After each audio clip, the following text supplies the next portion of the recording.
Hey guys, welcome back to another Earthen Rangers video. Today we're going to be taking a look at how to fish new species. And I'm at a place actually fishing for largemouth bass, and I suck at fishing for bass. I'm definitely a novice. Pretty much all my experience growing up is with trout, but I'm trying to expand on my fishing skill into other species. Right now I'm at a very special place. I actually used to fish here almost 5 days a week as a kid growing up, back when they used to stock trout in this place. And I've found somewhat of a honey hole out in this area for fishing. Because of that, I'm not going to disclose the exact location that I'm at. I was actually out here a few days ago with my son, and we were fishing for carp and bluegill, just doing a little catch and release. We were at the main ponds, that's kind of a hint, fishing, and we weren't having very much luck. In addition, the other fishermen there weren't really catching anything, so we just started to explore. I ended up just seeing these what looked like seasoned bass fishermen that were walking out of an area. You know, they all had bait casters, some of them had GoPros mounted on their chest. Looked like they knew what they were doing. So we kind of observed them, ended up finding this sweet creek system that is just amazing, and it's filled with monsters. If you're from the Bay Area, especially the San Jose area, and you fish, you probably might be getting a hint as to where I'm at, just by me saying that there's multiple ponds here. In addition, we're in a riparian zone, so I'm going to be finding a plant today. And talking about that plant, I'm going to be looking for the plant that has the most properties to it, and then I'll choose that plant and talk about it. Let's get to it. Let's hope I catch something, and let's hope we find an amazing plant to talk about today.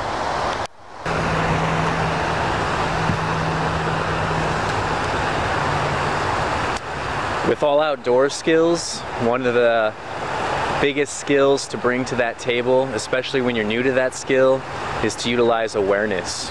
Awareness, more than any skill, will help you. Just had a school of bluegill following my lure there.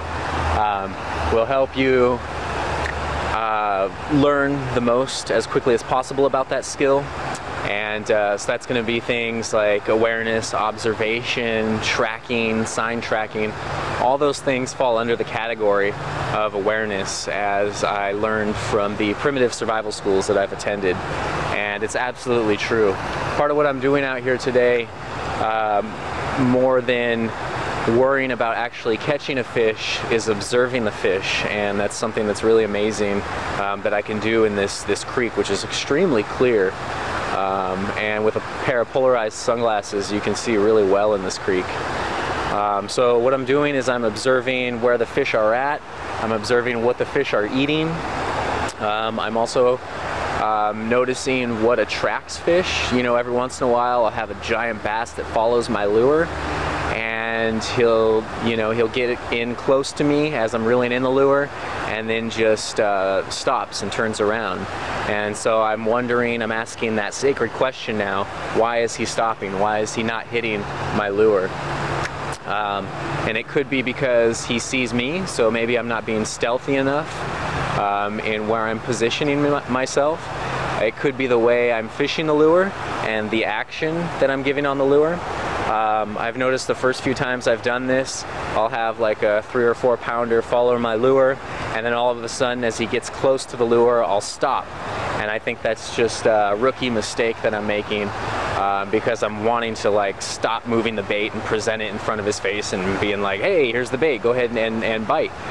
But a lot of times that will cause him to turn around and become disinterested. Again, I'm a complete novice in bass fishing, so I know a lot of you guys out there are much better at bass fishing than I am, so please, as always, feel free to comment techniques and tips, because I have a lot to learn when it comes to bass fishing. Oh my god, there's a massive bass sitting right in front of me. I'm going to try to bring the lure over to him. He's probably like 2 pounds. For me, that's massive. And he's just, no, not interested. Alright, well, you know what? I think all my talking has spooked away the fish here. even the bluegill. So I'm gonna move locations, and let's see if we can find a cool plant to talk about on the way. Alright guys, so that did not take long at all. I found a very special plant here, which typically grows in aquatic areas where there's lots of water, riparian zones. But this plant is so diverse in how it grows and where it grows that you can sometimes find it in more rocky arid areas as well. This is a really exciting find. I wish I was as good at bass fishing as I am at locating these plants with edible, medicinal, and or survival properties, but let's jump into it because I do not know how much space is left on my SD card here. And so I am going to pan the camera around here to this gorgeous, gorgeous plant. Not to be confused with this here. This is a different species grown out of the ground, but I am talking about this plant right here, which is horsetail. Horsetail is absolutely amazing. This plant is ancient. It's been around for a very long time. I believe, even back when dinosaurs roamed the land, this plant was growing strong. In fact, in that time, there was larger species of this plant, and there'd be entire forests of these horsetail plants that would grow as tall as trees, if you could imagine something that beautiful. But so let's look. I'm going to try to get a close in here. I know my camera's pretty horrible.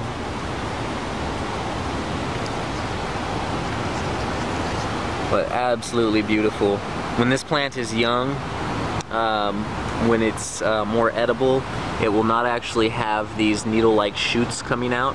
It'll just be a single stalk, and I'll see if I can find one in the area that has that as an example, even though it looks like most of the horsetails in the area do have their needles coming out. And someone correct me, I'm not even sure from a botany standpoint if these are technically called needles. I'm assuming they're not, even though they look like needles. But yeah, if someone knows, please correct me. But let's jump in to the properties of horsetail. So when the horsetail is young, when it does not have its needles, you can eat the shoots that are coming up out of the ground. Sometimes they'll have a brownish color to them. Really delicious. Every time I've consumed the young horsetail plant, I've always cooked it. I've either put it in soups or stews or add it to primitive survival stir fries. Really delicious, a lot of nutrients and minerals in it. But I've heard you can eat them raw. Before you venture into doing that though, make sure you research it, because I do not have the raw eating of this plant under my belt yet. So be sure to research that. And as with every plant that you see on here, do your homework before you go out and harvest that plant. You always want to be 100% sure that you're harvesting the correct plant and that you're properly processing that plant and properly cooking that plant if it requires those steps. So that's the edible property. I've heard when these plants are older that you can actually harvest the central stalks and break the nodes, and you can drink the water that's in them. These plants contain a lot of water, and it's kind of like nature's mineral water. However, that being said, aquatic plants often absorb a lot of heavy metals and toxins. So you want to be very aware of your surroundings and your environment before harvesting any aquatic plants. That's going to be like the horsetail or any plants that are riparian obligate species. So things like horsetail, cattails, for example, you want to be very careful of where you're harvesting. Because I'm in an urban fishing, urban environment, I would not be 100% comfortable harvesting these plants, but there's a lot of trash here, a lot of litter. There's a major freeway behind me, which might be another clue as to where I'm at for some of you. But really important for those aquatic and riparian plants that can contain those heavy metals and toxins. Another survival use of this plant, now moving on from the edible to the survival uses, is that this plant contains a high level of saponins, so it can actually be used as an all-purpose soap. What you can do is you can take the plant, crush it up into a poultice, mix it with water, and it'll start lathering. You can use this to wash your hands, you can use this to wash your clothes, dishes, body, anything you need. A lot of people use extracts of this plant to add to herbal soaps or cleansers or whatever. So my last property, which is the medicinal properties of this plant, and by far this is my favorite property of the plant. And again, this plant contains all three of those uses: edible, medicinal, and survival uses. But that is this plant's ability to promote healing to broken bones. Now, this plant has extremely high levels of silica and calcium in it, and a lot of Native American tribes would utilize this plant to increase the healing time of broken bones up to 50%. So if you break a bone and you're waiting for that bone to heal, you know, it's probably going to limit you in what you can do. I definitely recommend taking this plant. If getting out and harvesting this plant's not the easiest for you, you can actually go to health food stores and you can buy Horsetail supplements. I recommend taking it with vitamin D. Years ago, I broke my pinky finger, nothing too serious, but I can't even remember. The doctor gave me a specific number of weeks that it would take to heal, and I started taking Horsetail capsules along with vitamin D just to help the absorption of the silica and calcium in my body, and it healed up, and I was able to start using that finger within half the time. So I literally had an experience myself where I was able to notice that this plant does actually have those ability to promote the increased healing of broken bones. Really, really awesome property to this plant. Because of those high levels of silica and calcium in the horsetail, it's also really good for hair, skin, and nails, all strengthening all three of those. In addition, it's great in strengthening connective tissue and bones, as we just talked about. So yeah, really, really awesome plant. This is again the horsetail plant. Research it, check it out. If you find this plant in your area, it's just a beautiful find. Again, it's going to be common in riparian zones, common where there's a lot of water.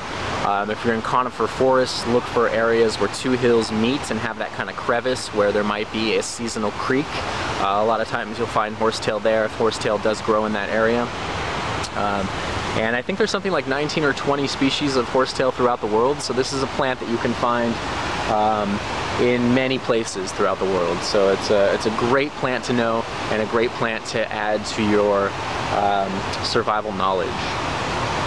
Alright guys, I'm gonna go try to catch some bass. I want to see if you guys can see this. Do you guys see that massive carp? And if you guys look all around, this is like a horsetail haven right here. Lots of horsetail.